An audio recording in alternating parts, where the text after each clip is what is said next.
Jeeva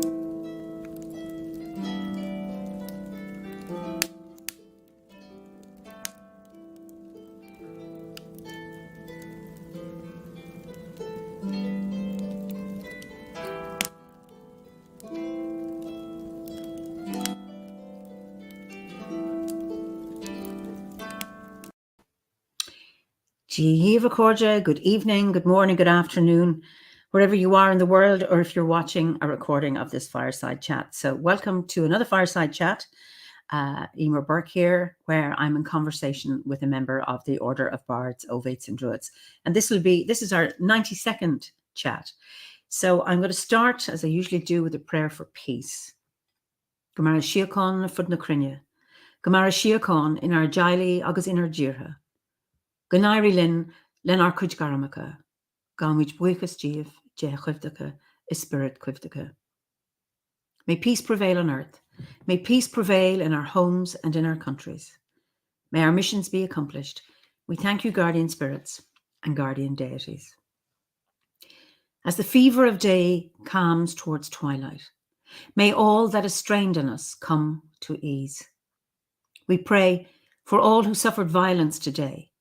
May an unexpected serenity surprise them. For those who risk their lives each day for peace, may their hearts glimpse providence at the heart of history. That those who make riches from violence and war might hear in their dreams the cries of the lost. That we might see through our fear of each other a new vision to heal our fatal attraction to aggression.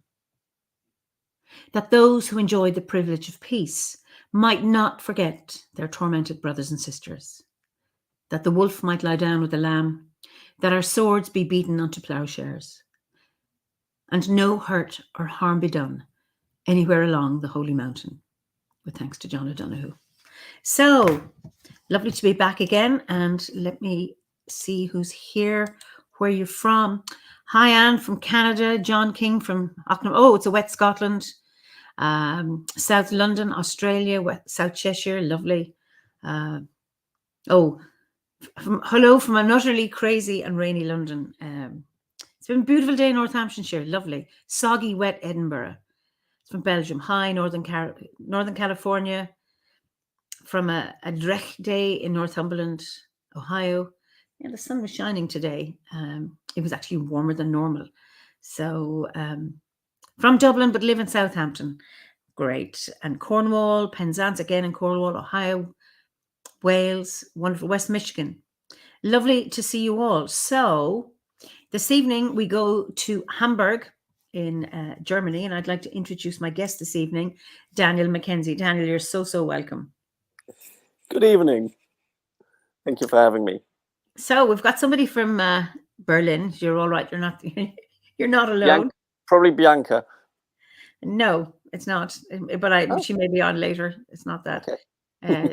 It's anyway. Well, it's a long name. Pagan Weg und Gemeinschaften. Oh, okay. That's Mara. Okay. Anyway, you are so welcome. So I have never been to Hamburg. So just tell us all what your landscape is. Actually, I'm not really living in Hamburg. I'm living a bit outside, but small town, nobody knows. Bit of the northwest. I'm living in a marsh. It's basic. Well, if it's not a willow, it's an oak. Okay. So these are the main two trees here, and I'm living in an old former abbey. So the house I'm in at the moment is almost 800 years old. Ooh. Yeah. Wow. So are you living in the whole house, or have you got an apartment in the No, it's an apartment or a flat. There are actually 6 flats in this house, and the house is situated in a kind of park with 8 other buildings, ranging from 1235, which is this one, up to 1805. Wow. So these are the abbey grounds, and I'm surrounded by actually quite old trees here. Just right in front of my house is a huge, massive beech tree. Wow. So it's beautiful. Really. So given, you're living in a very, very old house, so it's Mm. obviously um, uh, there with a long history. Are there any ancient sites around you? Um, there are a couple of smaller boroughs here, Oh, okay. but since this is a march, it's doesn't hold much archaeological evidence of the past.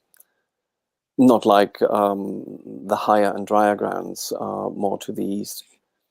But the interesting thing is that this abbey was founded in 1235. 1235 was a year when a papal edict came out to, well, found abbeys or cloisters or churches on the remaining pagan gathering grounds. So there is a high chance that this place here used to be some kind of a pagan gathering ground. And Okay. we do have a couple of spirits here. And I'm not making this up. This is something known. There are at least 2 white women going about here. White women One or wide women? white, Okay. as in spirit women. Tell us about. One used to be a nun who Okay. had a child and then, well, got killed for it. And the other actually might be a fairy. So who knows? And are they friendly? Do you get disturbed or do you engage? They are friendly. Apparently, the one just stays on the small graveyard we have in the Okay. center of the abbey grounds, and the other one is usually seen at dusk near some of the older trees. So yeah, they are friendly. Not in the house itself. They're guarding the place. Yeah, Beautiful, but not in the house itself. not in the house itself. No. Mhm. Okay. Wow. That's wonderful. Yeah. So, I know you have an interesting story to tell, and I'm curious about your background. So just tell us a little bit about that. Well, my background is. You mean Oh, my it's interesting. Your surname is McKenzie. You are German, half? half German. So, Well, after I've been living now in Germany for more than 35 years, but well, sort so of you have a grows German on accent. You've been to school in Britain. You have a you. Scottish surname. So tell us your story. It's interesting. Where to begin? Um, Short story. I've been living in Germany since my primary school years. Okay. Had a short spell in a boarding school near a town that is very, very dear to us, in Street, which is Okay. the Great. neighboring town to Glastonbury. Yeah. Yeah. And but I did my final school years in Hamburg again. Okay. Then went back to England, to London, to study theatre there at first. Okay. And after I finished that, I went back to Germany, enrolled again for another course, more or less out of tax reasons, and actually studied anthropology and liked it. And yeah, and work-wise, I first worked in theatre and was still disillusioned by it. Then went into advertising and got even more disillusioned. Yes. And now it's 6 years ago. Yeah, 6 years ago, I had more or less nearly a burnout from everything that's going on in advertising, and found myself in one of the largest online marketing fairs in Europe, in Cologne, Mhm. and thought to myself, whilst looking at the Google display, right, with an assault rifle in my hand, just firing into the crowd, I would always hit the right people. I have to get out now. Okay. And I actually did. I had this very cold, very brutal thought in my head, and I really turned around at that very moment, and I left the fairgrounds. And I went to a cafe, and asked my friends online, and in the end, most of them said, "Right, why don't you become a eulogist, a funeral speaker? Because your eulogies in the past 8 or so years have always been brilliant. So why don't you make a job out of this?" And said, "Right, I want the whole hog," and became a funeral director. Best decision of my life. And that, of course, is so recent. I mean, you know, which 6 is just years now. 6 years. Yeah. And No, as sorry, a 5. director, are you self-employed, or do you work for? No, I work for a small funeral home near the place where I'm living. Small family business. So we're just 6 people working there. But it's a great funeral home because they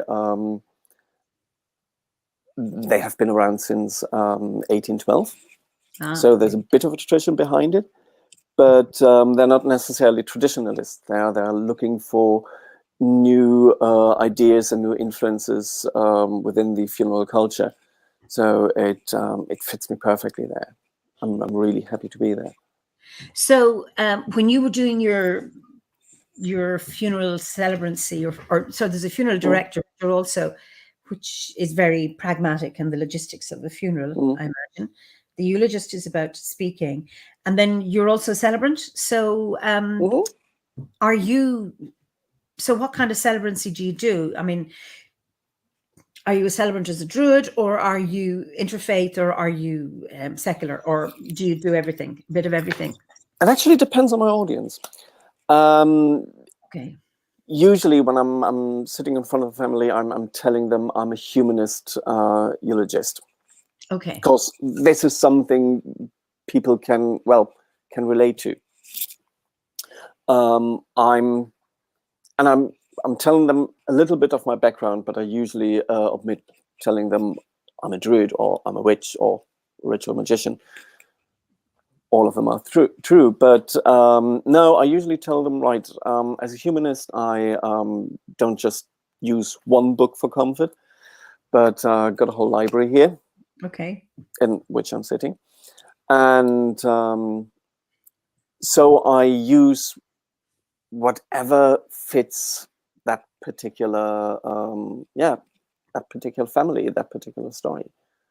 And I in one eulogy, I might use a John O'Donoghue text, for instance, or I might use a text from the Egyptian book of Going Forth by Day, the Egyptian Book of the Dead, and so on and so forth. Last year, through Live Talk, I discovered the wonderful poem by Adrian Mitchell, "Death is Smaller Than I Thought." And that's just beautiful, and nobody knows it here. So this is great material I can use. Death is smaller than our thought. Okay. Than I thought, yeah. Okay. Adrian Mitchell. Beautiful. You don't know it off by heart, do you? I know my German translation off by heart, but I haven't read the English one for quite a while now. So no, I'm afraid not. So some of your friends are here. So Bjorn and Bianca are here, and hey, when you were talking about the family members since 1812, hopefully not the same family members, or they are vampire undertakers. So no, actually no. They suspect me to be one of the vampires, but well, we'll talk about that later. Ferdiet, who's here, also has put the link in to that "Death is Smaller Than I Thought." Thanks a million, Ferdiet, for that. Oh, brilliant. Thank you. International.com. Beautiful. And then Anne says, "What an epiphany. How wonderful to have been able to leave a toxic environment so decisively. To work with end-of-life ritual and support is wonderful." Yes. I mean, in a way, Druidry is a little bit, or the order is a little bit to blame, because since I entered the order, I think now it's 18 years ago, or almost, 2004. I always struggled with the advertising world.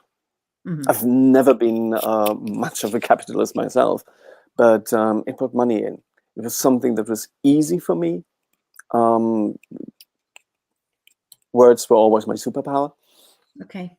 So yeah, it kept the wolves from the door, and at the same time, it was a daily challenge to my ethics, my morals, and everything I believed in. And it's actually unbelievable that I stayed so long in that environment. It's not unusual for people to stay, often to think it sounds like I stayed longer than I should have. Mm. But you know, our facility to put up with things can be incredible, and it has to get really bad. You know, when you reach that point, okay, Mm. thus far and no further, that you can put Mm. up with it. You know, you have to earn a living, you have to Yeah. put food on the table, etc. And then you get to a point, no, nothing is worth this. Mm. And then your motivation is much stronger, your determination to take a big risk. I know Mm. people who are in jobs they hate and feel, I'm too old now, Mm. I'm no good for anything. So what you did is just turn around and do something completely different. Mm. And that takes a huge amount of courage and Mm. self-belief. And it's great that, you know, your Druidry and Mm. your whole spiritual values supported you in this. Mm. Part of being of service. Yeah. And Ricky says it's a great about face to go from advertising to eulogizing. Reckon we can guess which one benefits more from your contribution. Yeah, probably. Yeah. Although there's a little bit of a spiritual story behind that too. Go on, tell us. The summer before all that great upheaval happened, my my cat died. Okay. He was 19 years old. It was about time, but still, it hit me hard. Mm-hmm. I lost a very, very good friend, and we went to Druid camp in August. So my cat died, I think, a week before beginning of August. So and we were due to go over to Britain anyway. So I spent a lovely week at Druid camp, and then after that we went into Cornwall. And one day I just said, right, I'm going to walk on my own. I need to have a chat, as you do, and went down to the sea and invoked Mananan MacLear. Go on. And Mananan is actually, I had a ritual about letting go of grief and giving your tears to the sea. And actually, in the original version of that ritual, Poseidon is invoked. I said, right, I don't have much connection to Poseidon, but Mananan MacLear is probably the best substitute I would actually find here. Mm-hmm. So I petitioned him and said, right, I can't take this grief at the moment. Please take my tears. And I did something you should never, ever, ever do as a magician. I actually said, right, I don't have much to offer, but if you want me to, I do a job for you. Ooh, there's a risky thing to do. Mm-hmm. Yeah. Right. On our way back, we stayed in Glastonbury for 2 days. And I did the same on Glastonbury tour with Gwyn ap Neath. I invoked Okay. Gwyn ap Neath and I told him, right, my job at the moment is less than satisfactory. I need someone else. I don't have much to offer, but well, if you do this for me, I do something else for you. I do a job for you. And sometimes you are just stupid. You don't really realize what you're doing there. In that very moment, for me, Mananan was just a god of the sea. and Gwyn was just a horned lord. That they both have very strong connections to death and to the underworld. And at that very moment, completely slipped my mind. 4 months later, my friends told me, go into the funeral business, and the actual change from one career to the other was so smoothly and so very quickly. I mean, I quit advertising in October, and I was employed in January following. Wow. And then I suddenly realized, because I do keep a diary, yeah, I did something there. Thank you very much. So I'm actually doing the job I'm now employed by probably 2 gods. That's wonderful, wonderful. Ooh. Oh, it's interesting. Lisa says, I've gotten to embrace the phrase letting be instead of letting go, because it's generally gentler and not such an impossible goal-oriented task. That's just my impression, without judgment. Yes, I mean, I think it's whatever you need to just to make it possible. Yeah. Stephanie said, I just did this very thing with quitting a job I loathed after years of draining and thankless work. It's so freeing and a bit scary. Sometimes you have to push yourself towards happiness. And you know this thing about the devil you know is better than the devil you don't. So often people can put up with. And then that, I don't know, did you do any training? See, you gave up your job. Did you have anything to go? Did you know what you were doing next? Did you have a plan? I actually went to a funeral home, again, near where I'm living here. A very, very good one. I'm not employed there, but they just needed, they had a position open when I looked at the paper, and when I called them, I thought 3rd of January, they told me, no, sorry, we're afraid we've just given away that position for the 1st of May. And I said, right, it's the very first week of January at the moment. That means for about 4 months, that position is still vacant. I want to work in this job. I need to get experience. Please take me on.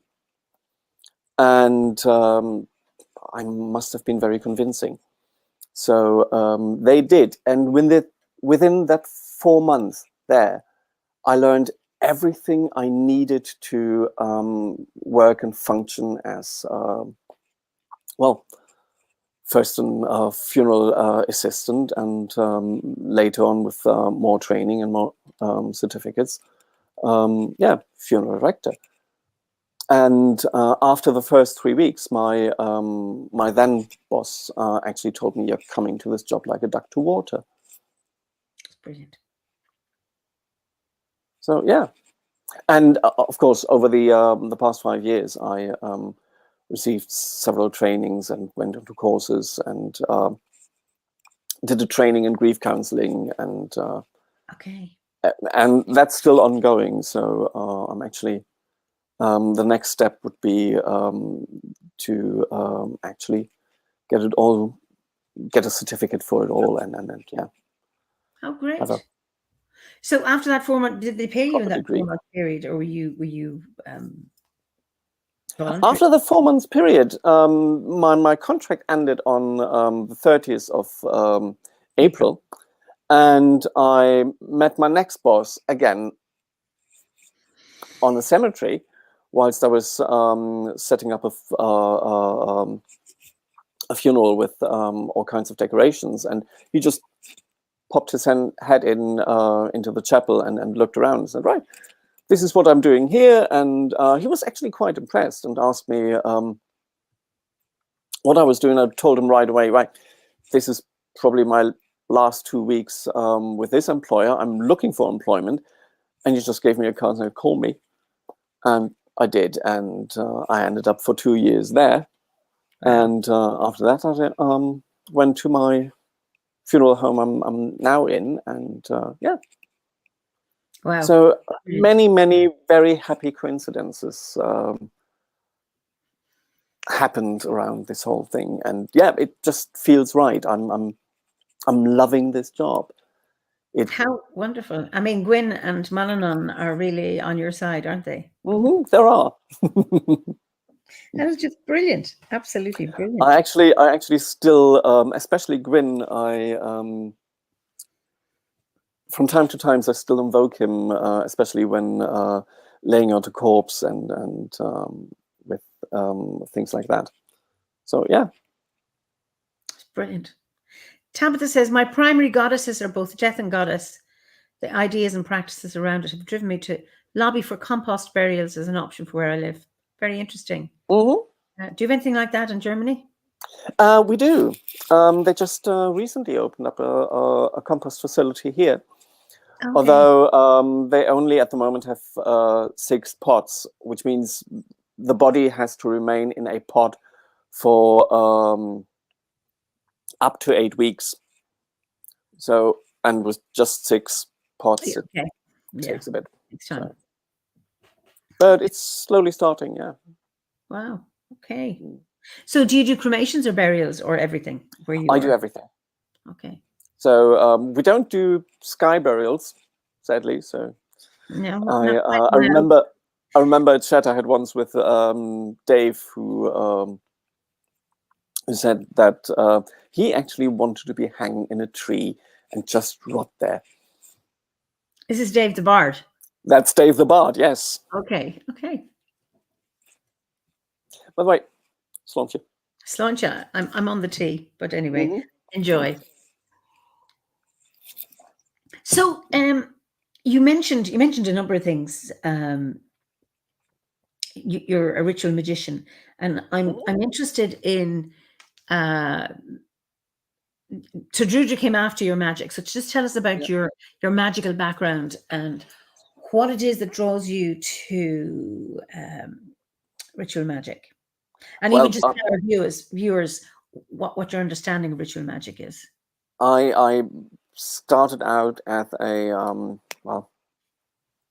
easily impressed and bright-eyed 15-year-old in Glastonbury.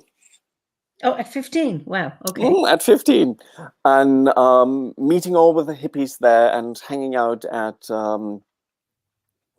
that time, beginning of the 90s, well, actually, end of the 80s. Although there was already a lot in Glastonbury,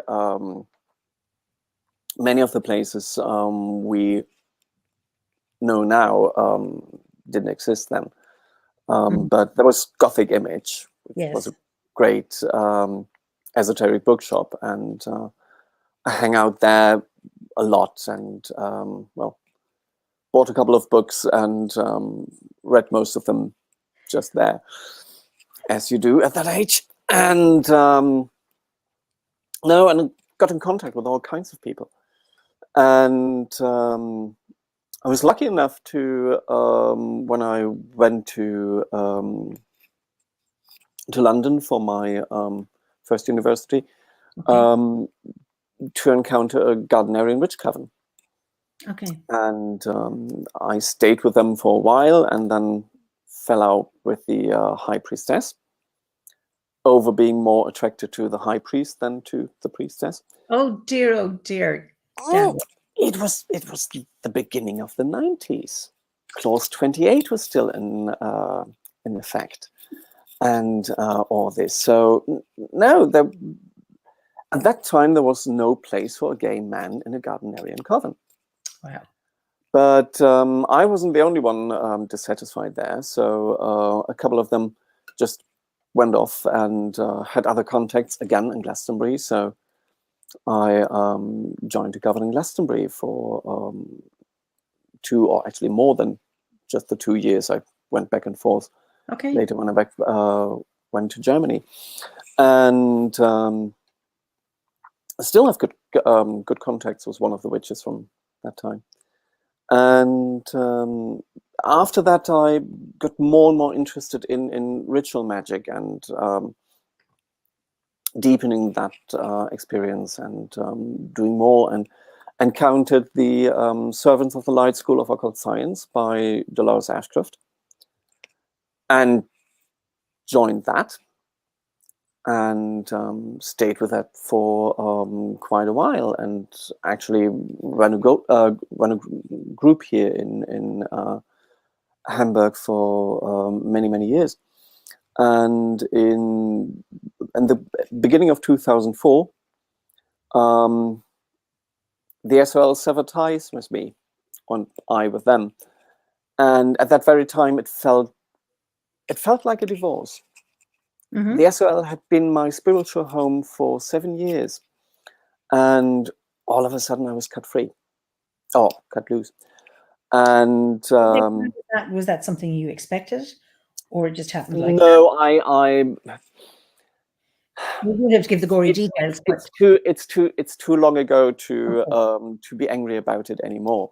But at that very time, I was hurt. But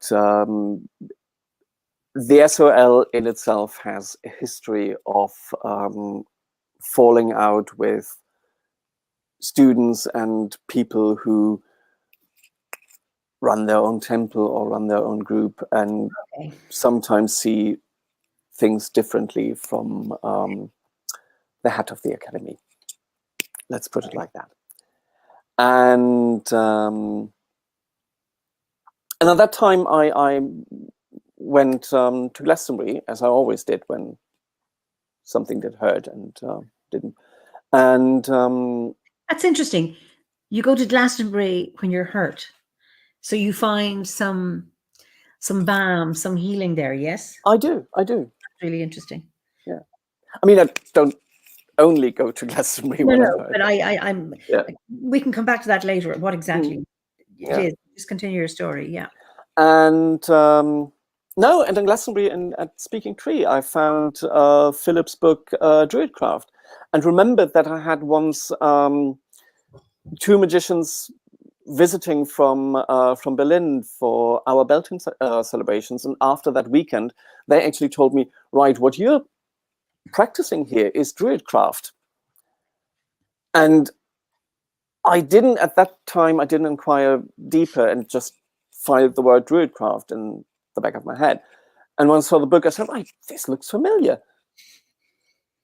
Come with me, you're cold. And read it, and as it is with so many other members, in the back of the book, there was an address, and the rest is history. And Obbot has been my spiritual home for 18 years now. Wow. And again, I'm going to get back to the ritual magic, but just what is it you do when you go to Glastonbury? I'm interested in, because I have another friend who does that, so I'm just interested. What is it about Glastonbury that or where in Glastonbury is that healing to be found for you? It's to be found in various places. There are the obvious ones, like I climbed the Tor. I have a quite close relationship with Gwyn, and had it for many years. So that is a friend I visit and I can talk to, and well, sometimes he nudges me on the back on the right path again. And of course, there's Challerswell Garden, which I always loved since I was a kid. And there's a very nice place at the Brew, the small river that not really runs through Glastonbury, but is near, and it's a place I've always went to as adolescent. So there are various places, and small rituals I do, and sometimes you just need to, I mean, in my earlier days, I actually went to the goddess temple and talked to the Melissa, and looked for clerical advice. Okay. And got it. And got it, yes. Lovely. Brilliant. Wonderful. Okay. Yes, Glastonbury does have its magic. And it does. I think everybody's relationship with it is different. It's a bit like it is with people. Then I know people have their favorite spots to go to. It does have certainly have some magic there. It's wonderful to hear that you go there for healing, and that you've had, you know, such a long relationship with it, you know, from when you were a young boy. Yes. I didn't hear about Glastonbury until I was in my 30s, and that was when I was living in Lesotho, which is surrounded by South Africa. I'd never heard of Glastonbury. Just interesting. So I just want to get back to your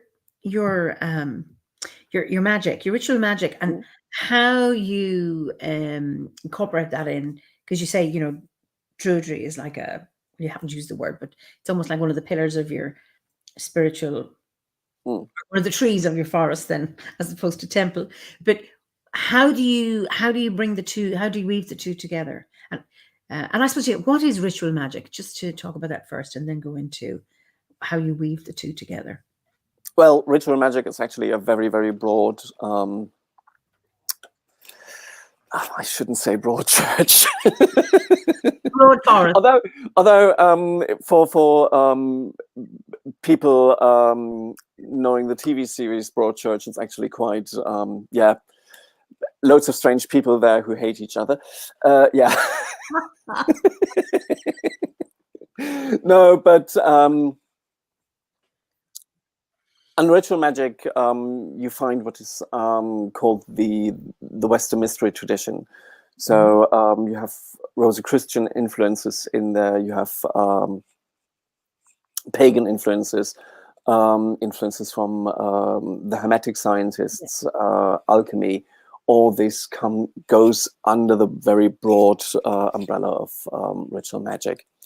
Kabbalah falls under it. So you have basically a philosophical side, and you have a practical side. The practical side being meditations, rituals, ceremonies, various other exercises in vision work, exercises in journeying. And it's all done with, it's an art form, like, again, rituals and Druidry. And in a way, probably Ronald Hutton would, or actually Ronald Hutton did write in that way. The Druidry we practice in Obod comes from, or is at least informed from, various other ritual magic traditions. So the whole Eisteddfod ritual, and the way we do things like casting a circle, calling for the quarters, how we invoke or evoke certain powers. These are all things you find in ritual magic. And although I've originally been trained in a more Hermetic school of ritual magic, I quickly found that most, if not all, of my rituals and my former training fits very, very well into Druidry. And of course, there are huge differences. For instance, the cosmology of Hermetism is very hierarchical. It's a pyramid. You have the one at the very top, and you have various other layers of spiritual beings until you come to the physical beings, being animals, but it's a step at seeing the world from a medieval or even early classic point of view. And there you saw it as a hierarchy. Druidry teaches that we have more of an ecology of spirits. It isn't linear. It's more like a big pool of various beings. Some are physical, some aren't. And you try to work with them. And just because something is destructive doesn't mean it's evil. A tiger isn't evil. If he eats you, it makes you dinner, but it doesn't make the tiger evil.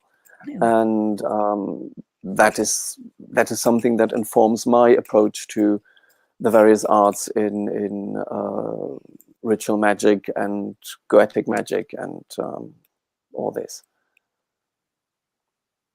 And I try to. I do love my rituals. I set aside a day every week to have a proper, larger ritual, something that needs to be worked on, and smaller things throughout each day of the week. Yeah. So you have Smaller, a daily practice, and I do have a daily practice. Yeah. okay. So what do you do? If you can, are you happy to share that? At the moment, I've been always fascinated by the Platonic approach to the 7 planetary gods, Okay. who also correspond to each day of the week. And I did a lot of work over the past month with those planetary powers and how they shine through various other god forms, and try to work this into a coherent practice for myself. Okay. So I know you mentioned you have these Platonic invocations. Would you like to share them with us? I do. I just couple of days ago, finished the last one of them, and or polished that up. I've been working on them for quite a while. So if you want to, I can read you 2 of them. They're always structured the same way. It's always a call to a planetary power, describing what it brings into the world and how this power is made manifest. Mm-hmm. And then I describe in what kind of god form I would find this power. Okay. And end with a petition of, well, please be with me in this day and work through me. That's basically always the same structure. So today, Thursday. So today is the day of Jupiter. Okay. And my morning prayer today was, hear me, O Jupiter, bright sovereign of the heavens. You are the bringer of bounty, of prosperity, and of joy. Your magnificent power makes everything increase and multiply. You constantly reassert and affirm the divine law and bring true justice into the world. You are the just and merciful ruler, the gracious host, the head of the house, the bestower of plentiful blessings. You are the good God, from whom no one leaves hungry. You are the thunderer who brings the rain, the king of the heavens who sets the rules of all existence. You are the great goddess, mother of all, matriarch in her own right, who gave birth to everything that is and who gives nourishment and sustenance to all. Yours is the rod of life and death, the thunderbolt of fertility and of justice, the cauldron of plenty, the field full of produce, the seat of sovereignty, and the promised land of the West. On this your day, bless me with your grace, so that I myself will become just and merciful, generous and hospitable, strong and good, and be a divine gift for the benefit of all beings. Beautiful. Wow. And you have another one, which we'll do later, just to sandwich it in. I think that's beautiful. Bianca has something to say, and I'd be interested in what you feel about this. I always felt that ritual magic is more for those that want to train the mind and keep everything on a more academic level, while typical pagan rituals are much more based on empathic actions and feeling the experience itself. What's your view on that?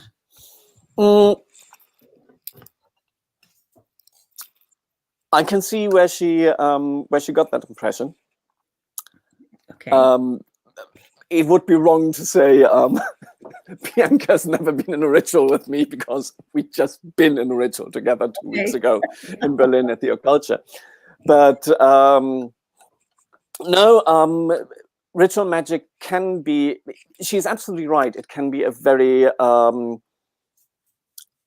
disciplined, a very staged, and sometimes very, very clinic ritual. I've sat through 3 hours of Golden Dawn ritual, and no one present ever wished it would have been any minute longer. Yes, so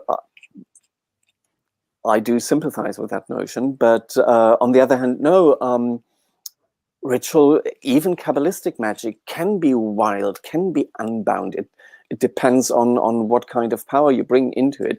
But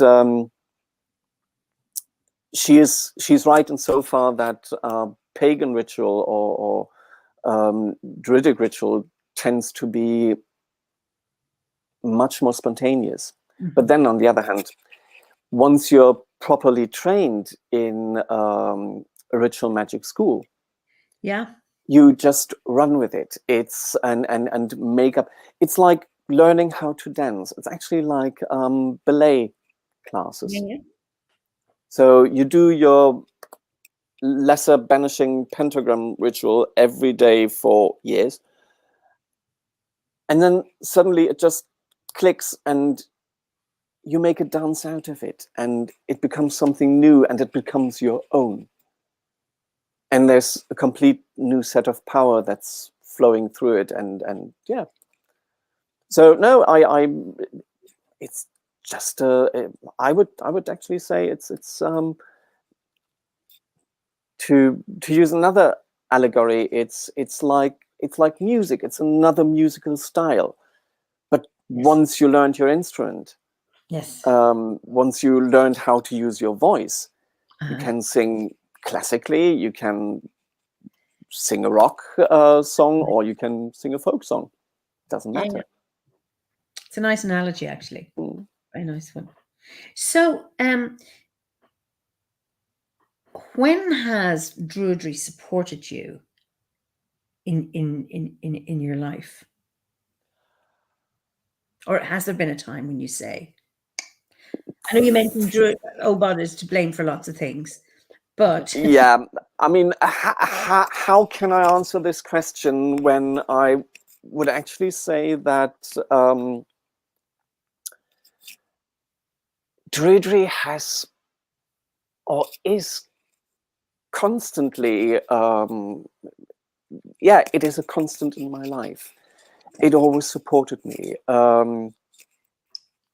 I've not just Druidry, but all of this weird stuff I've been doing since my late teens, early 20s. There's been a constant flow of magic in my life. And Druidry actually has seen me through some of my best moments and some of my worst. And yeah, it's something that is there, and as I said, it's my spiritual home, and I just love this order to bits. You know that I've for the last 18 years, I think there are 2 or 3 gatherings I have missed. I think I've missed 2 because of a slipped disc and 1 because of a very, very bad flu, and that's it. You mean you started going from the time you joined? I started going from the time I joined. I think I've been a bard for a month when I went to or 2 when I went to my first summer gathering.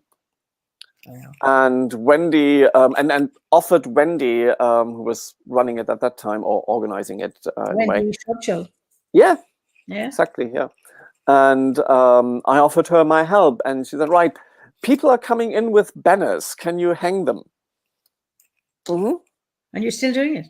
I'm still doing it. That's the first time I saw you. You're a banger. Not a banger hanger, a banner hanger. I'm a banner hanger. That's right. No, it's actually, we settled for the banner man because the banner man can. Okay. Very good. Brilliant, brilliant, brilliant. Lovely. So Bianca says, hang the people. That's very good. So Bianca likes your comparison. And Bjorn said he does punk magic. Nah, I'm not much of a He says he punk. does. But he does. thanks for the thanks for the support. I know what he means. He also has a question. Are you still afraid of ladders?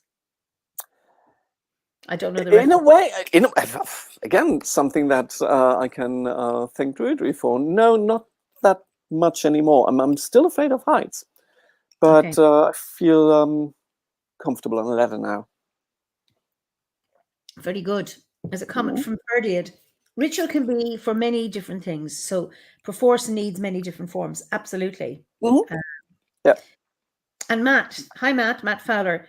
It's interesting to compare ritual magic with folk magic like Mexican brujeria or even Norse trolldom folk magic. Okay. So somebody called Olibar is giving you an official hello. Olibar?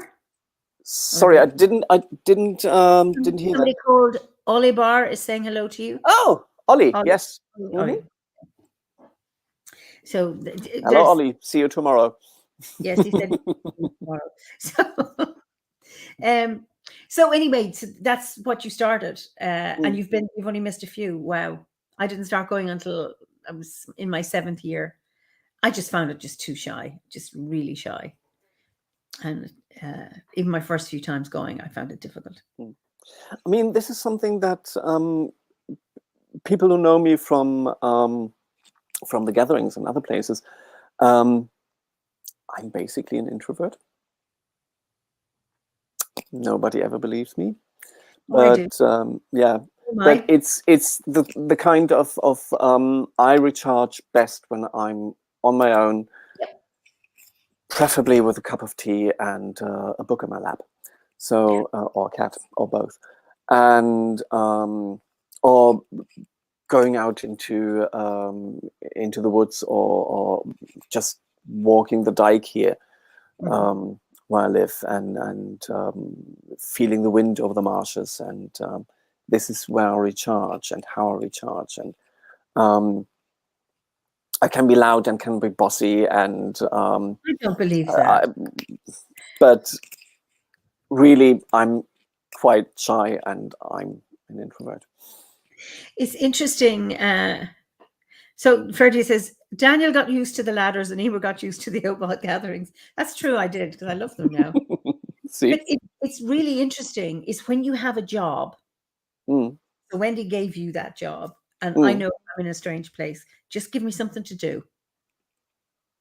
And if I can be of service and give me a job to direct people, then I'm in my element. And then I don't have to think I'm doing something, so I don't have to worry about my shyness.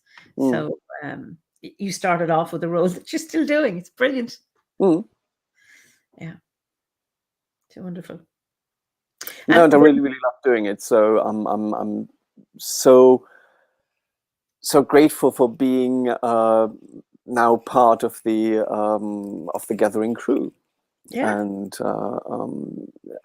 actually, one of my highlights of every gathering isn't the gathering in itself; it's the crew dinner we have every Friday before. In Gigi's. It's in Gigi's. It's such a great company, and I'm really missing this. So yes, yeah. Well, next June. So. Next June, absolutely.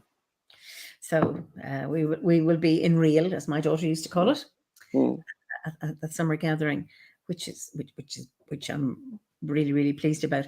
There are a number of comments about the books behind you. There are people saying they'd love to have a look at your books. So, would you like to share some? I mean, what you have behind you? I mean, just behind me is the Ritual magic shelf. I'm sitting here in my I like to call it my library. It's my living room, Here. and it is a library. There are about 4,000 books in here, Yeah. on at least mahogany dyed shelves. Was never able to afford real mahogany, Okay. and still, but I always wanted that. I basically learned how to properly read and appreciate a novel by reading Sherlock Holmes at the age of 10. And I always wanted that very particular living room, library, strange place, as it's described, with the long curtains and the bookshelves and everything. And yeah, see, got it. Brilliant. And no, right behind me is the ritual magic shelf. So this is witchcraft. This is ritual magic, and there goes hermetism, and up there is Kabbalah, which I don't practice anymore, but still, I learned this for a very long time. And I actually remember a couple of years ago, I was part of a Hermetic page on Facebook, and there was some kind of Kabbalistic discussion, and people knew me as a Druid then. Okay. And I laid out finer elements of Kabbalah you only know when you've studied this for quite a while and have access to a couple of those books. And one of the members of that particular group wrote me a personal message and said, right, I never believed that you would be able to discuss the finer points of Kabbalah. You're officially a DILF now. And I said, sorry, you mean, dude, I like to Facebook? And no, she said, DILF for me is Druid I learned to fear. And I put that on a t-shirt. Oh, brilliant, brilliant, brilliant. Oh, I mean, that's wonderful. So there's Sandy says, do you have a favorite author in the fiction genre? This is In the Sandy. fiction genre? Sandy, who's in Tintagel. My books are stacked up on the walls as ran out of space. I'm familiar with that, Sandy. There's my books, well, some of them. This is my library. But do you read nonfiction? Oh, sorry. Do you read fiction? I do read fiction, and I do read nonfiction, yes. And well, fiction-wise, it's probably, again, it's like a question, what's your favorite child? And of course, probably every parent has one, but they would never ever answer this this question. But still, I'm looking across the room and looking at the books by Neil Gaiman. I'm looking at Pratchett, and I'm especially again looking now at Ursula Le Guin. Yes.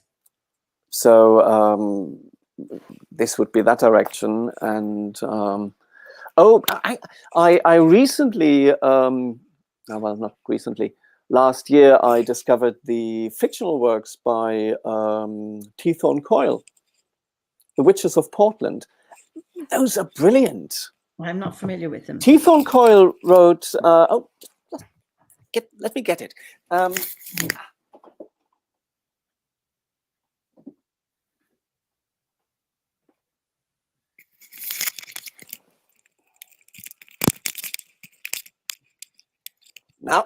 Now you triggered the book nerd.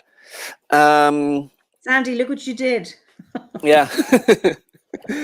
T. Thorne Coyle wrote a couple of 9 novels, actually, about the Witches of Portland, starting with this one. Okay. The Earth. And she's following the festivals. So every book, every novel is features one particular member of a coven of witches in Portland, and the magical and social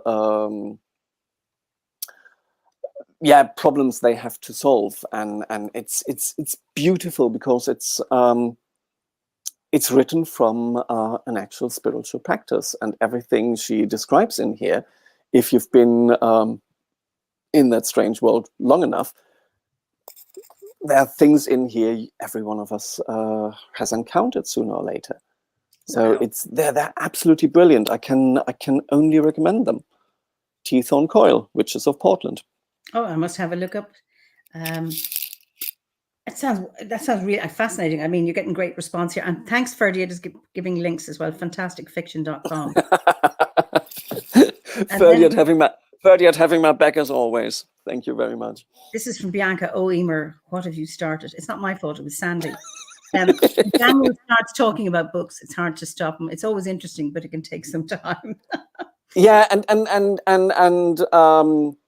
Bianca never. So far, she hasn't been here, so she hasn't had my library treatment yet. So beware, Bianca. A question from Matt Fowler. On the Kabbalah side, what do you think of William Gray's writings? Oh, that old sod. Actually, The Old Sod is the title of William Gray's biography, and not a fan. Okay. Not really a fan, no. When it comes to Kabbalah, I had to study Gareth Knight, which is and Diane Fortune, of course. Both are very, very good example for actually what's now called the English Kabbalah. But if you'd ask me, I would always nowadays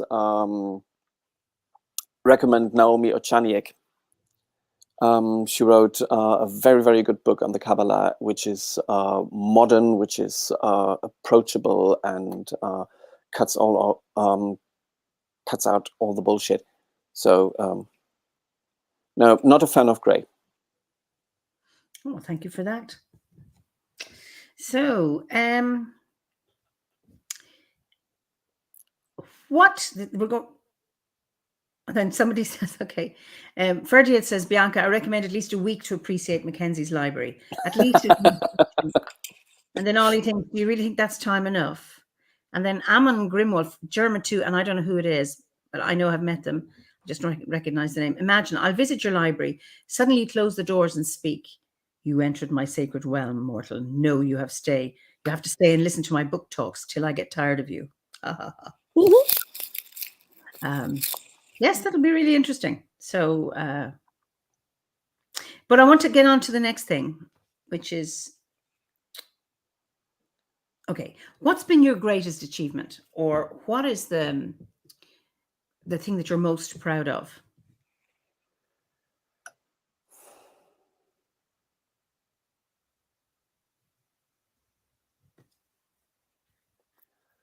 You're not making it easy, aren't you? I know you're up for it. Yeah.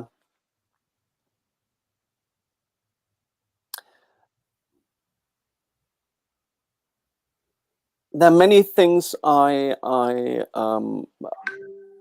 proud of in a way, but I think the thing I'm most proud of is that apparently, despite all my other faults I may have or may see in myself and others don't, people regard me as a kind person. Mm-hmm. And yeah, I can't just thank Druidry for it. I think that's when you train in very traditional witchcraft covens, or at least covens in the 90s, and in ritual magic, you don't just get magical training and techniques. You get a lot of ethics and philosophy, and I only recently actually discovered how much of this training in philosophy and ethics I actually incorporated.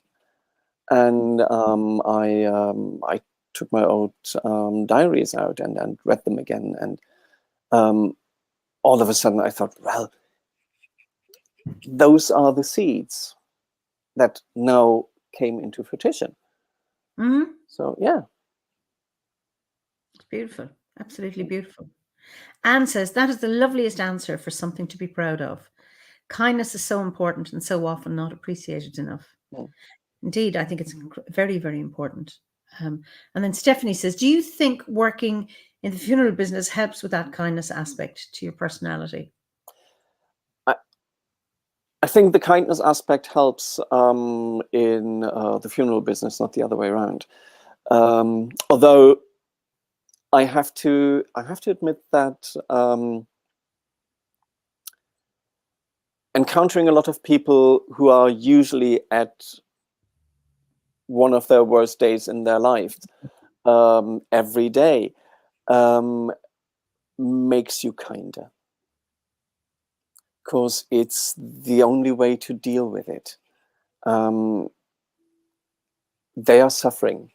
Mm-hmm. They are, and I have to be there for them. At the same time, I have to stay a little bit detached. Mm-hmm.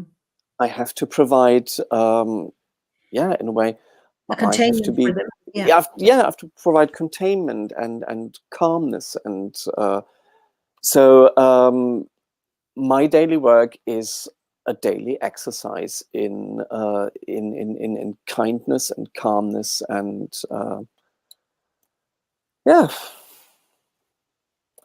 just being there sometimes, and organizing them, and helping them, and still being not overly. I never.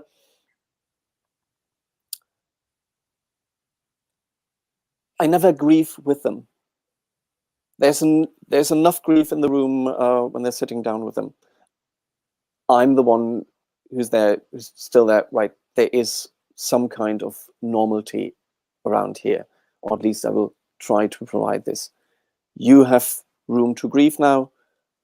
I take care of the rest. Just given that every day you're encountering other people's grief, and that you're talking about yourself having to remain that level, combining your kindness and compassion with that professional detachment in order to be able to hold the space and do your work. How do you deal with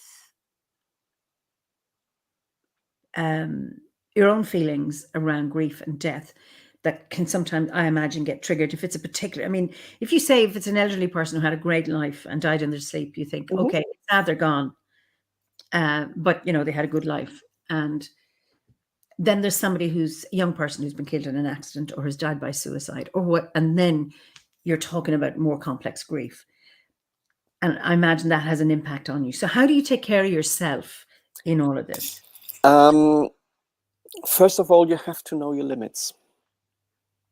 I've been in 3 funeral homes so far. And in every funeral home, the first thing was you have a talk about what are your limits, what can't you do, in way of what kind of death would affect you. Okay. And I had colleagues with kids, and they said, right, I do everything except kids. Okay. Because that would be something I would take home. I'm usually, and this sounds straight. I'm never completely unaffected, but I still give my grief to. I'm sitting with my back to the east, so I'm looking into the west, and I see the shrine of Manannan over there, and I give my grief to Manannan if I have it. And no, but I'm strangely more or less unaffected. unless it's a swan death. Meaning people who've been together, couples who've been together for many, many years, who die just days apart. That is something I can't do. This would be something I would always give to a colleague and would say, right, I'm stepping back from this. Please do this. I had suicides, I had kids, I had everything so far, no problem. I had 2 swans deaths. That's ruining me for at least a day or 2 after. Wow. Yeah. And and then again, yeah, I remember my first when I laid out my first corpse on my own, or I thought I was on my own. My first funeral home had a own special room for all of this, with all the facilities you need. And when I prepared my first corpse, I started to talk to her in a way like, sorry, I have to cut you out of your nightgown, otherwise I wouldn't get you out of it. And now I'm going to wash you, and I hope you find the water not too cold. And simple things like you would actually say to a living person. And I didn't realize that my then boss was standing behind me, and give me a little bit of a start. And I actually thought, and he must have seen that on my face, I thought in that very moment, that's it. He found out, you're lunatic, that's the end of that job. And he actually said to me, no, there are 2 kinds of funeral directors or funeral workers. The one kind takes a radio or their phone and play music loudly. The other ones, those are the ones who are talking to their dead. Yeah. Welcome to the club. It's beautiful. So by this very simple sentence, you just write, A, you're not crazy, and B, you're not alone. And I got a new colleague this year, lovely young woman who had worked in funerals before, but only on the side of intake in way of sitting down with the family, having the talk of what needs to be done, all that, but never the actual work of collecting a body, laying out a body, all this. What else is there to be done? And I'm slowly training her in laying out a corpse, and she's talking to them too. It's beautiful. Yeah. It's interesting. Ricky says, when performing last offices, I always spoke to the deceased as I would have 10 minutes back when they were still as he would have 10 minutes back when they were alive. A friend of mine died in the summer. She was a Druid. She'd studied here, and I was at her funeral, and her sister was telling me that they were with her when she died, and then when she passed, the nurse came in just to prepare her, or and the door was open, and my friend's sister heard the nurse say, "Now, blah blah," to her name. I'm just going to do this, just like you did. I'm going to take out the drip, and I'm going to do whatever it is just to make blah blah blah. And she said this was so wonderful that I heard the kindness of that nurse talking to my sister and explaining what she was doing. She just thought it was just such a loving act to do, and it is absolutely how important that is, because somebody mentions they refer to the body as a shell. I've never said the remains. I can't use that term. So when Howard died, my husband, when he died 7 years ago, myself and my sister and Koch, another Druid, we laid him out, and then he had to be taken by the undertaker, and he was brought back. But I kept talking about when Howard's coming back. I didn't use the word remains because he was still. Yes, we know it's his body and it is a shell and his spirit is gone, but he's still, he was also body and soul for me. Mm. That softness, I think, is really, really important. Angela says, I lost my mum 2 years ago, and I so hope that the person who took care of her in the funeral home had a presence like you. Thank you. And I have a former GP doctor friend who's studying pastoral care and becoming a death doula. Fascinating and significant work. Yeah, absolutely. So it's just so there's somebody else asked, do you end up with spirits of the dead around you, and do you do any particular energetic clearing afterwards? Yes and no. It's about, well, we're in a safe environment here. It doesn't happen often, but it did happen to me. I do have my my rituals, and I think that my spiritual practice over the year has provided me with some, well, some kind of, you would actually say, spiritual armor. Yeah. But still, there's a lot of hand washing involved, always. And it's not just, I don't just wash whatever is on my hands from me. I always wash the energy of other people from me. And from time to time, I do feel a presence. And again, I talk to them.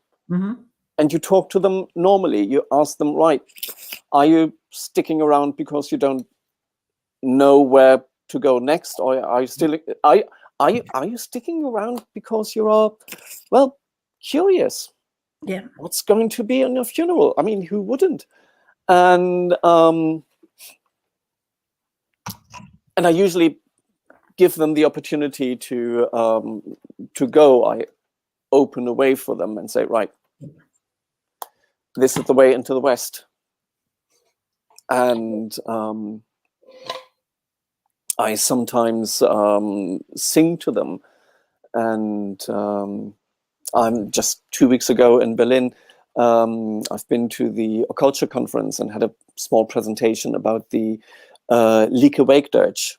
The Lieke Wakedirge is a funeral song from Yorkshire, probably from the 14th century, at least judging by the melody, and first recorded by John Aubrey's.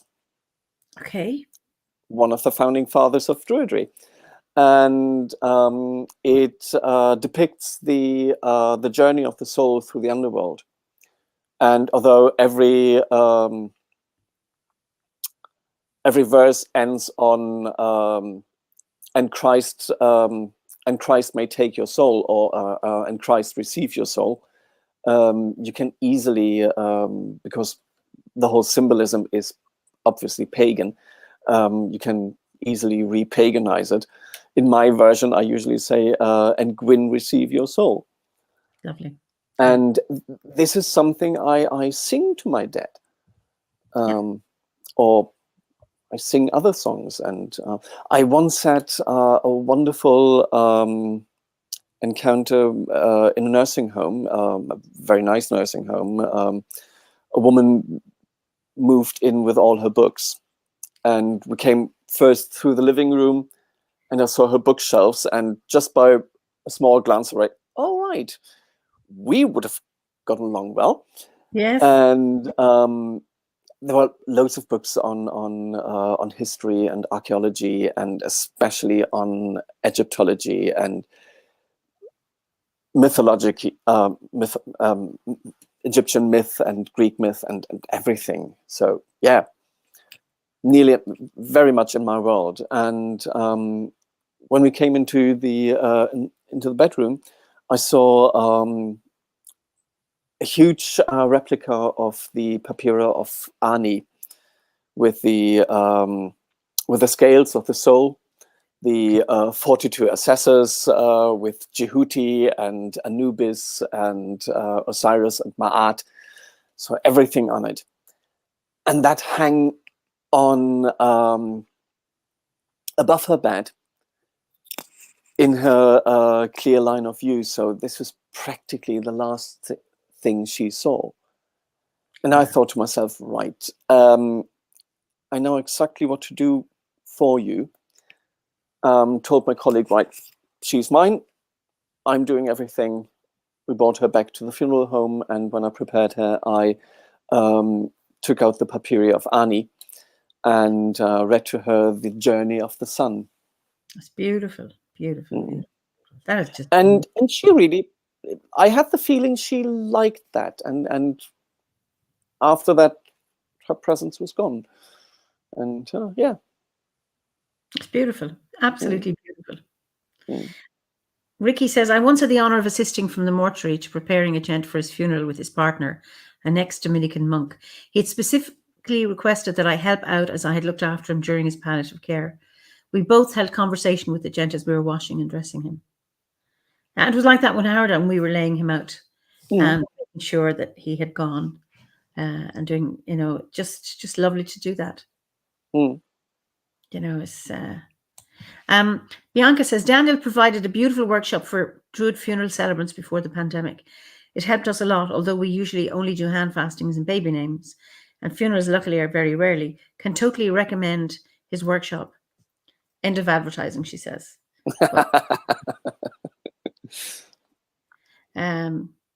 Just Tabitha says, it's interesting. I've never been able to view a deceased person as anything but. I've lost family and the viewing is so strange for me. It's just so empty.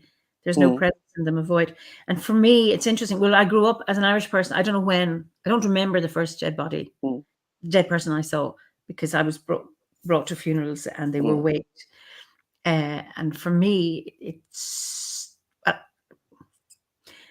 yes, there's no presence in them, but there's a memory there. That's something. And for me, often it's like, I need to see their body so that I'm convinced they're gone in some way, or there's some way of saying goodbye. And I suppose it's horses for courses, but that for me, if I can, it's like, I want to see them. Very, very important for me. There's actually it's a memory, even though, okay, you say the spirit is gone, but there's a memory. There's a very nice TED talk by Caitlin Doherty, one of the founders of the positive death movement in Britain. And she starts this particular TED talk with, I want you to spend more time with dead people.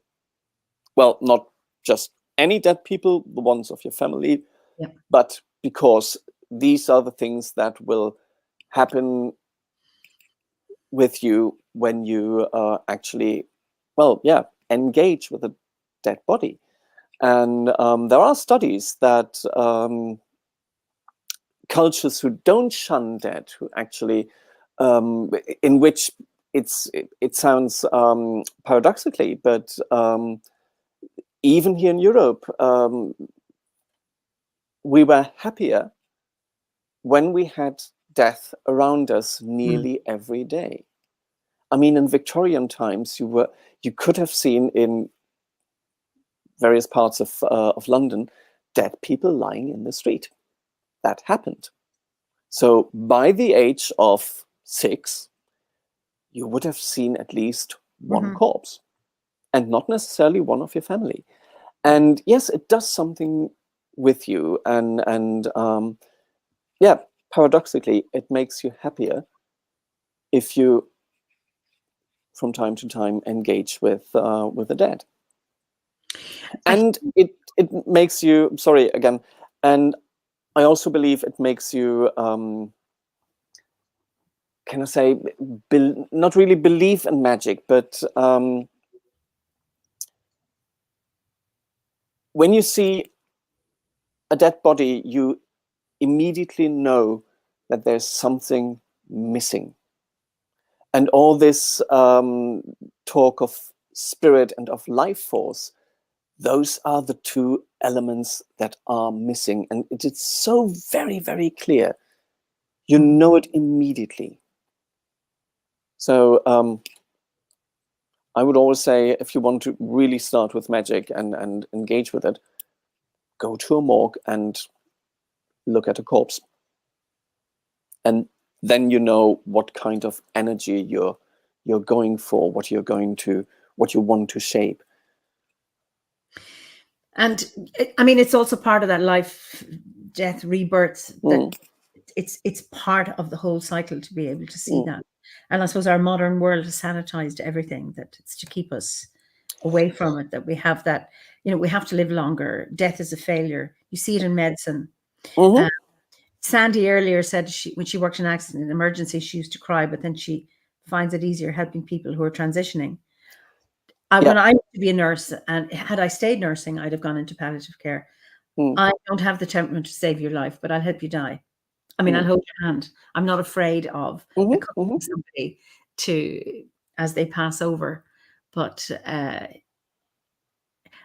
I think it's a beautiful, just like it is to be a midwife, to bring babies into the world. It's just pure magic to see a baby being born. And I'm not a midwife, but I have delivered 5 babies, and had 2 of my own. But it's magical. And I've also been with people who've passed. Again, it's magical. It's sad, but it's also a very beautiful process. The ones I've been with, I was with my father and I was with Howard, and they didn't die in pain. And and they weren't afraid. So they had good deaths. So, and again, that brings us to how important it is that we help people die well. And that we learn to die well for ourselves. I mean, again, coming back to magic, a lot of the training within a magical order, even within Druidry, is the training of how to die well, how to prepare for the journey of the soul, whether it's through the thorny wood or down the river of the Nile or across the Western Ocean, the various lands of the Imrama. It's the art of dying well. And a lot of that is about living well, you know. Yeah, and again, you can only die well if you lived well. That's right. Yeah. Really, really everybody important. dies, not everybody lived. Exactly. Carmen has a question. Do you think the person's ancestors come and collect the spirit of the person who's passed over?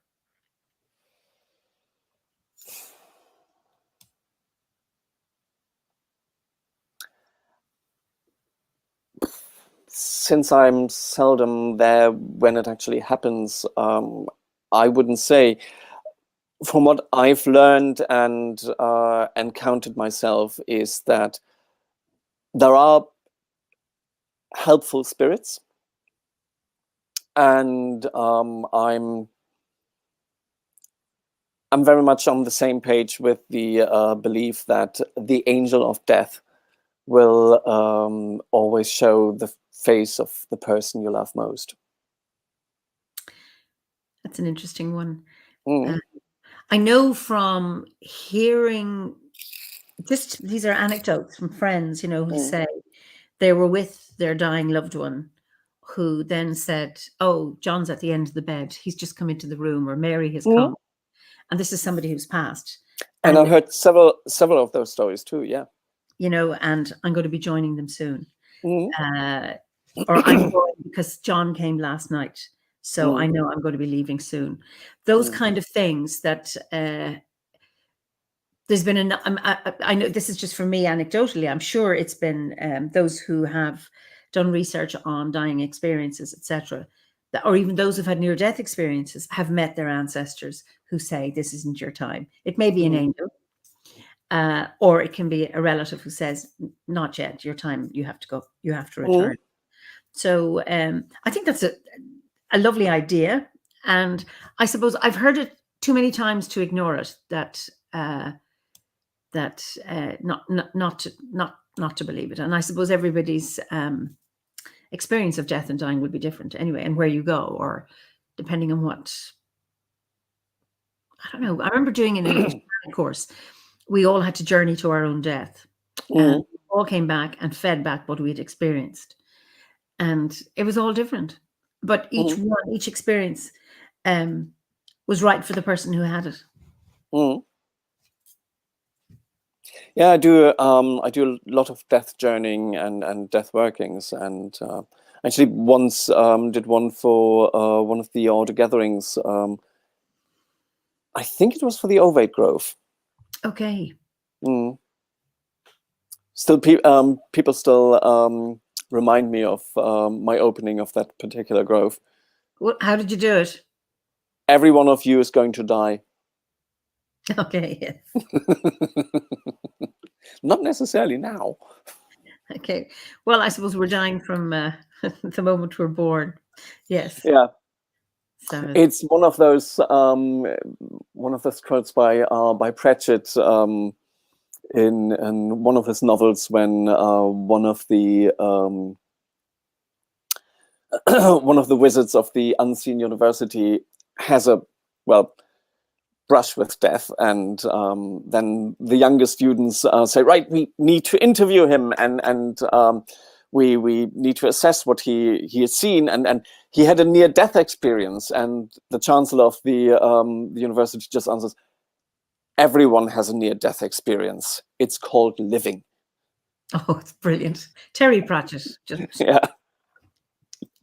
I only discovered him, I mean, I'd heard about him, but I'd only actually started reading him just a few years before he died. I thought, you know, of the people I'd love to have met, he's one of them. Yeah, absolutely. He's actually one of those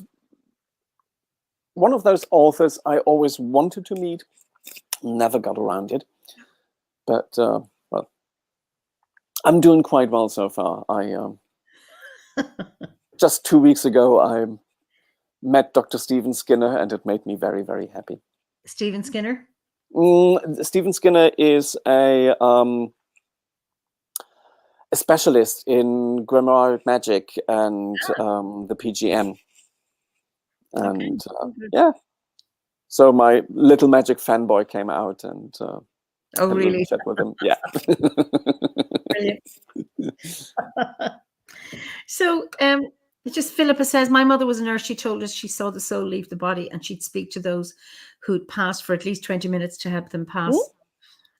Yes, I know of that. I've heard, and you know, sometimes it takes 40 hours, and that you assume that, you know, even after they've passed, you continue talking, telling stories, or talking to them. This is just beautiful. Gabriella says, I don't know if this is helpful. I had a dream in which I saw my father's soul the moment of passing to his other afterlife. He is very much still alive. Oh, and in that dream there were souls. So you've dreamt, Gabriella, that you saw his soul leave. Interesting. Okay. Speaking of dreams, I had a very, very interesting and very detailed dream the day the Queen died. I've never been a royalist, and I actually, when the news came, it just was something like, yeah, she's 94 now. She had a good life, and I didn't make much of it, and I didn't watch the funeral or anything about it. It was some kind of background news that, yeah, things just happened. But that very night, I I dreamt that I found myself in I would assume there were druids in a huge gathering of white-robed men and women who were all singing and toning, and but it was all very beautiful and very harmonious, and in a way very, very sad. And I walked around until I found someone who wasn't engaged in any activity and asked, what are you doing here? Or what are we doing here? And so like, it's customary that we sing the song of a dead monarch or a dead sovereign into the other world. And I said, right, as beautiful as this isn't that very unfair to the thousands and thousands of people who die every day? And so, right, no, for those who die every day, that is what the choir of banshees is for. I said, again, sorry, choir of banshees? I thought banshees are known for their wailing. They don't sing beautiful songs. And no, they only wail, or you only hear a wail if you don't believe in an afterlife. If you do, it's the most beautiful song you will ever hear. And then I woke up. That is an absolutely beautiful dream. That is an absolutely beautiful Yeah. dream. Yeah, that it really, really is. Mm. Yeah, I like that. And I know people have heard the banshee wail, and they do Yeah. life. But I just like your dream. I think it's a very nice one to sing beautiful songs. But there's also wailing as well, because that's the expression of grief, which is also very important. Yeah, But it is. I remember it was the first time I heard of anyone playing somebody out. My father was talking. He'd met this musician who was a well-known musician, and he said he'd met him at a dinner, and then the musician had to leave. He said, "There's a friend of mine passing, and he asked me to play him out." He was a fiddler. And my father was telling me this. My father was a doctor, and I thought, isn't that lovely to be able to play somebody as they're passing? So I played the harp for Howard, not while he was passing because I was holding his hand, but for the lead up to his death, for a number of weeks, I would play every evening. And earlier on, when he was, when he'd gone on, just a few hours before he passed, and then I stopped and then held his hand. And there's something about being able to do that. I think is beautiful. And Coach, she sang as well to him. So it's just beautiful to be able to do that. Yeah. I mean, especially for music does play a very important role in funeral rites, but also in the leading on to death. I mean, apparently the sense of hearing is apparently the last to go. Yes. Oh, yeah. And I remember, for instance, when my mother was dying, and my siblings and I took turns sitting with her. When I was sitting with my mother, we listened to classical music together. Lovely. Because that was the one thing that sort of united us, and we listened to Dvorak and to Brahms, and yeah. It's beautiful. Absolutely. Yes. I mean, the healing thing and the transportation of music and where it can take you. Just so important, particularly at times of both for the person who's passing, but also for those who've been left behind. So there's great comments here. Angela said, "I was always frightened of death growing up. In 2006, I kicked my chin. I was kicked in the chin by my horse sent flying.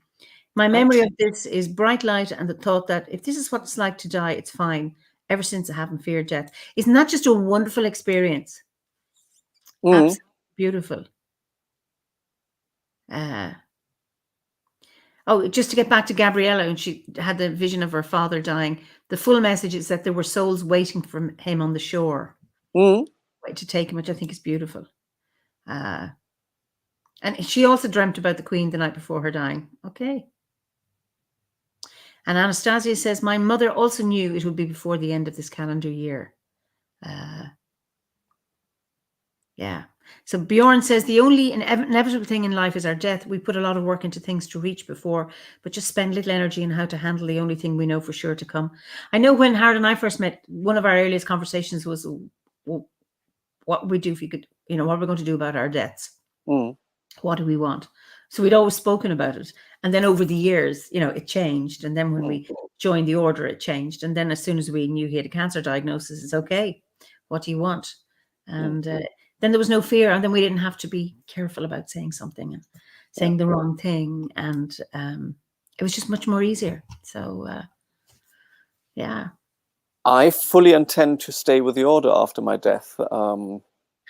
I will have as a guiding light or a haunting. Just want to be sure. that depends on how the relationship with the order goes over the next years. No, but I actually intend to have my ashes sent over to Britain and have my ashes scattered for either a winter or summer gathering, depending on what comes next on Glastonbury tour.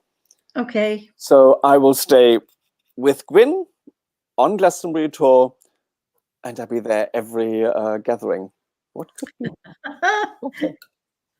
Brilliant. Yes. I mean, Newen came to Philip,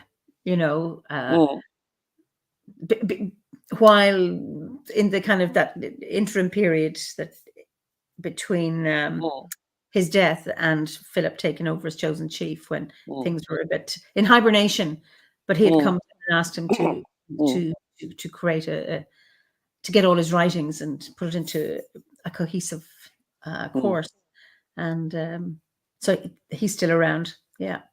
Yes, he is. So beautiful. Yeah. As I'm sure all the others are in their own way. And I mean, then our individual relationship with the people who've been closest to us. It's great if we can sense their presence, which I think is really nice and comforting.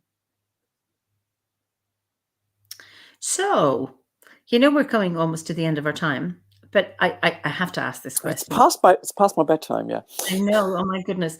But what's the most reckless thing you've ever done? Can you? It's an open-ended question.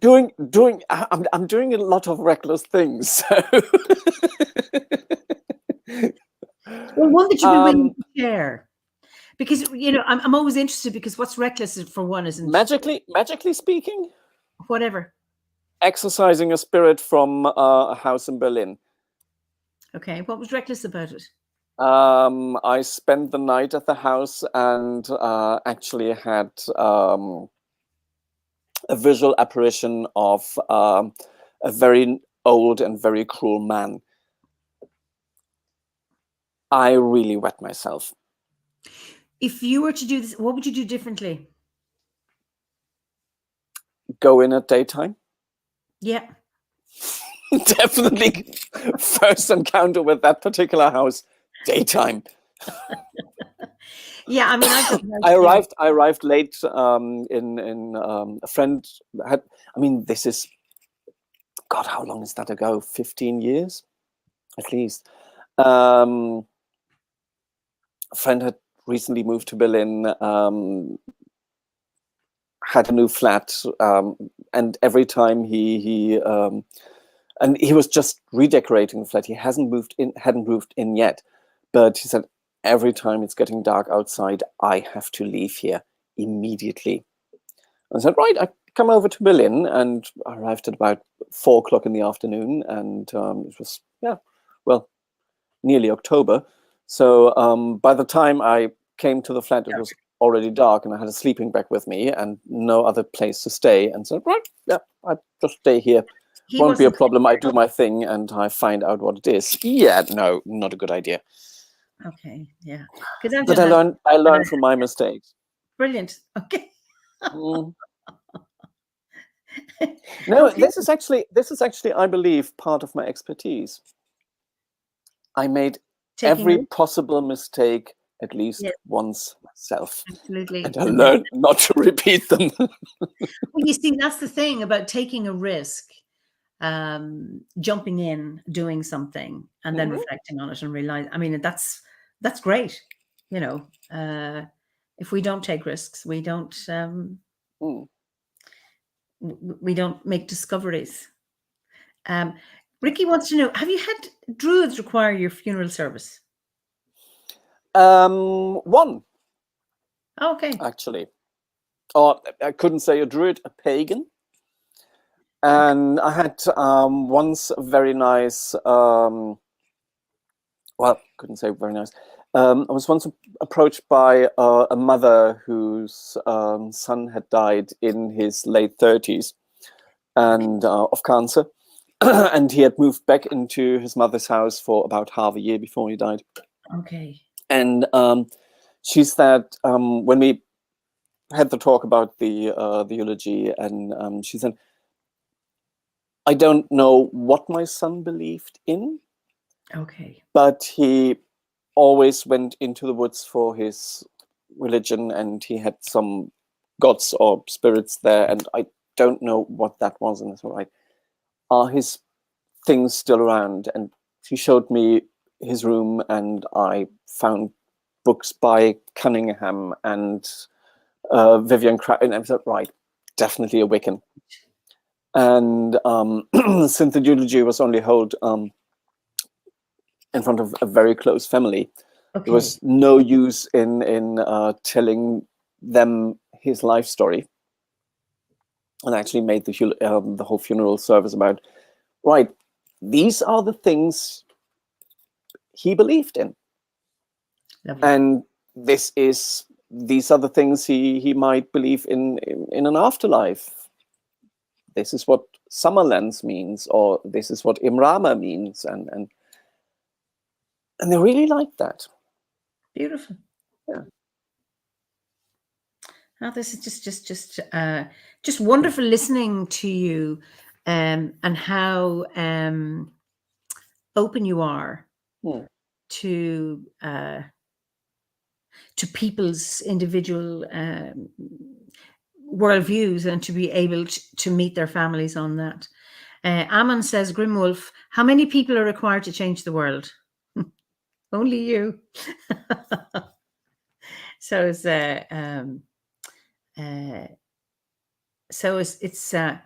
what does he say? Detective work, educator, and comforter, all rolled into one. Gabriella says, I'd be happy to have your services for my funeral, but I plan to leave that for at least 50 more years. So I hope you take a good care of yourself. Anytime I do actually have a couple of order members would actually like me to do their eulogy also. I mean, of course, I need to work together with a funeral home in Britain. Can't be done from here, but I'd be happy to fly over and do it. It's a service to an order I love very much, and who has given so much to me. So it's only natural for me to give something back.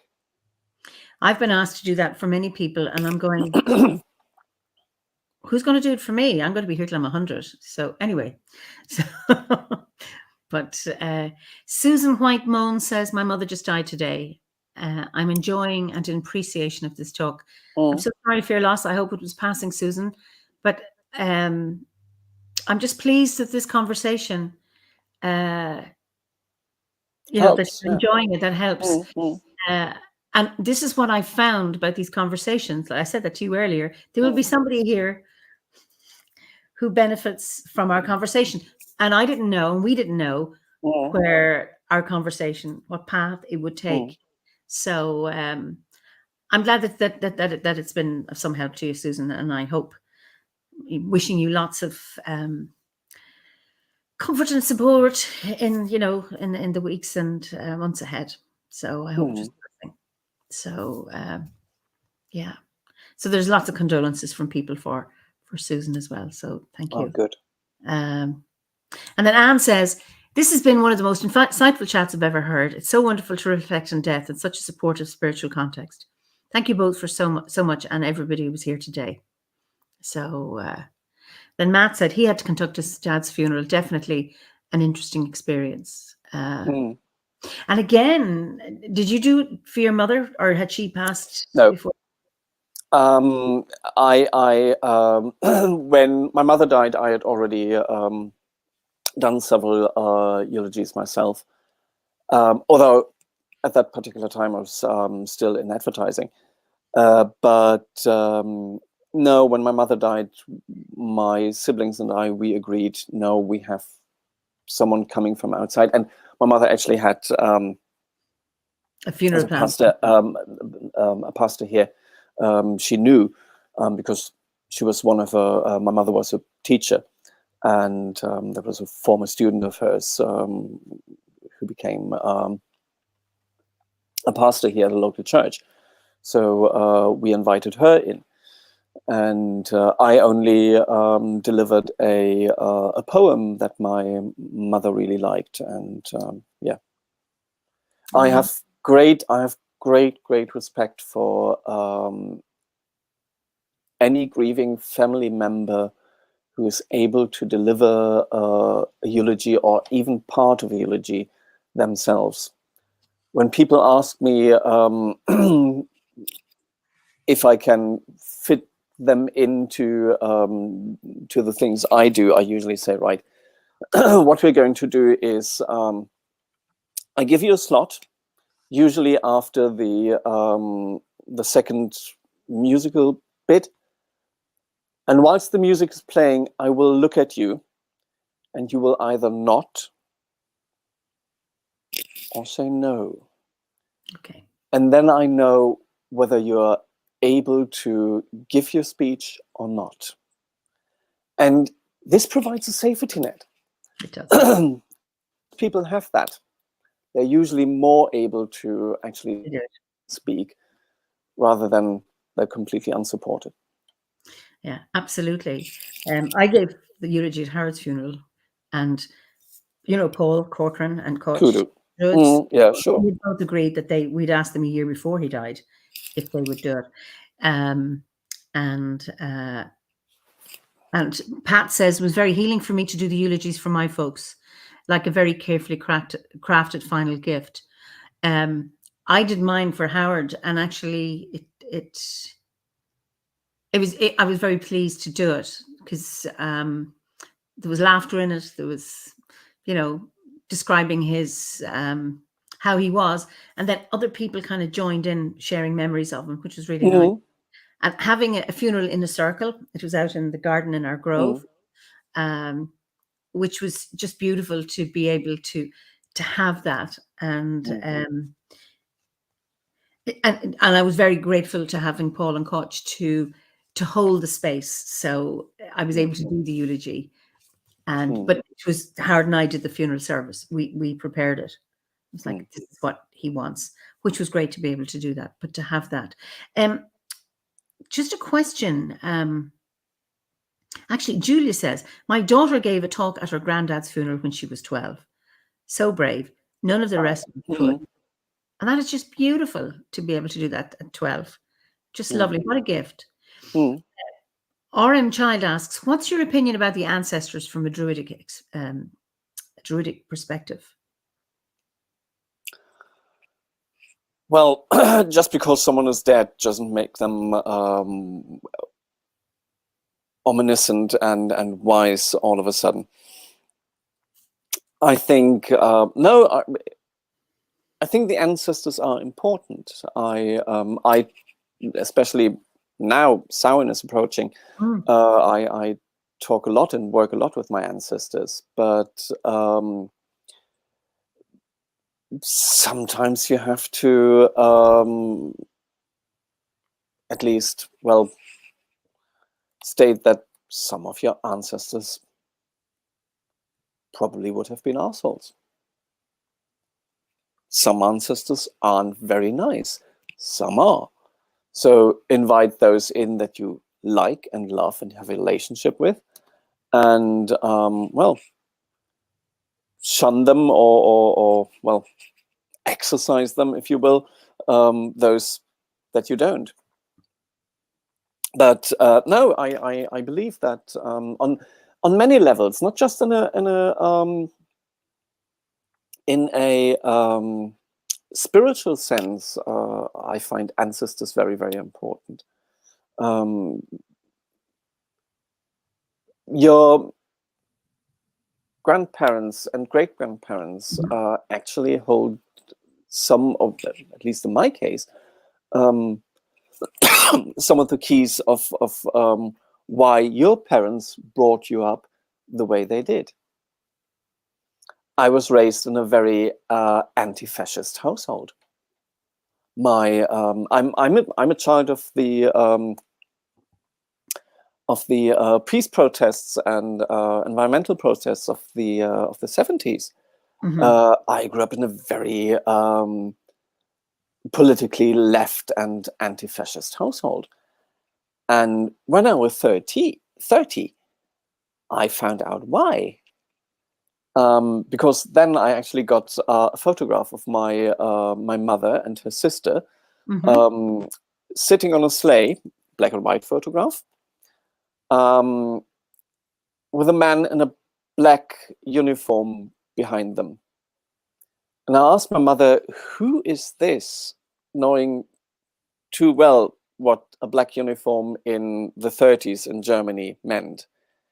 Yeah, that's your grandfather, whom I never met. Okay. My grandfather was Nazi. But because he was, my mother brought up all of her children in the way they did. So yeah, he was a bastard, but hey, we turned out better, hopefully. I think that's the whole thing about doing ancestral work, is that breaking, dysfunctional patterns, or breaking legacy, that you don't have to carry that on, and you can do some healing about that. Yeah, absolutely. Yeah. Okay. What is your favorite season of the year, and what is your favorite ceremony? In terms of the wheel of the year. My favorite season, or actually I would say my favorite half of the year, goes from autumn equinox to not actually. It ends with Beltane, but after that it gets too warm for my taste. And my favorite part of you. Is that the Scottish part of you that likes? Probably, yes. That comes from my father's side, yeah. But and my favorite ceremony is our midwinter ceremony we have here. It actually comes from my from the Witches' Coven in Glastonbury. Okay. And we later adapted it a little bit more to Druidry, but it's still the whole structure. It tells a story. Basically, it starts with preparation. Everybody draws a small piece of paper on which the name of an animal and a certain text is written. And this we take into the circle, and the whole circle is dark. There's a fire built in the center, and there's a very small light, just a tea light, that gets passed around and said, right, the Mabon is born. This is the returning light, but it's so small and so fragile. And if the animals of the woods don't come together and protect this light, it will go out. And everyone gets asked, what will you give to the returning light? And then, and at that very moment, you unfold the paper and read the animal and read the text. And this animal stays with you for the rest of the year. Beautiful. And for instance, the blackbird says, I greet the sun in the morning and I sing the sun to sleep at night. I am a singer. All my power I give to the returning light. And so everyone in the circle reads their texts. Beautiful. And then we can use the small light to light the fire in the center. And when the fire in the center is burning, we light the lights all around, and then draw and read the directions in. And then we share a chalice of hot meat and get gifted two small candles for the darkest moments in your following year, if you need them. And it's my favorite ceremony every year. And Yule midwinter here at the Abbey is a huge thing. I usually have on Saturday I have my Yule punch, on which I read the Christmas Carol by Dickens. Okay, the whole book. The whole book, slightly abridged. Okay, but I've been doing this now since 2001. Wow! Every year, and I'm not allowed to change it. My friends demand this, and people come here. Some people actually only come here for the midwinter celebrations, and some stay overnight. And on the next day, we have the Druid fire, as we like to call it. Wow. And yeah, that's my favorite part. Wonderful. Sandy has a question. Would it be possible that your grandfather, who you found out was a Nazi, was drawn into his position by esoteric curiosity? Oh, probably not. No, he was, from what my mother told me, he was a complete opportunist. Oh dear. Okay. Yeah, I mean, after the war, he helped the British setting up transport lines. So yeah, he was an opportunist, a big one. So we've come to the end, but what I would like you to do is to end on your second invocation. I think it'd be nice to do the other one. Well, I have to ask you, because we've been talking so much about death, and of course, death is Saturday. So okay. I could end with this, or I could end with Friday, which is tomorrow's invocation for Venus, the bringer of love. So you decide. No, you decide. Come on. Don't play this game with me. All right, then. Be a chosen chief, make a decision and stick with it. Venus tomorrow. Venus. Okay. Oh, so we've got a few Venuses. There's a vote. Saturn, love. Okay, Pat. So there's too many. There's only one Saturn. Sorry, Matt. The rest of us are all Venus. So we'll go for Venus. Okay, we go for Venus. Hear me, O Venus, bringer of love. Yours is the power that brings and holds everything together. You bring the triumphant beauty that uplifts the heart and makes the soul sing. You are the pure desire in life that yearns to be fulfilled for the sheer joy of being alive. Your divine light shines in every glance of attraction, rings in every kind and loving word and thought, sings in every laughter of joy and every lusty sigh of love and pleasure and passion.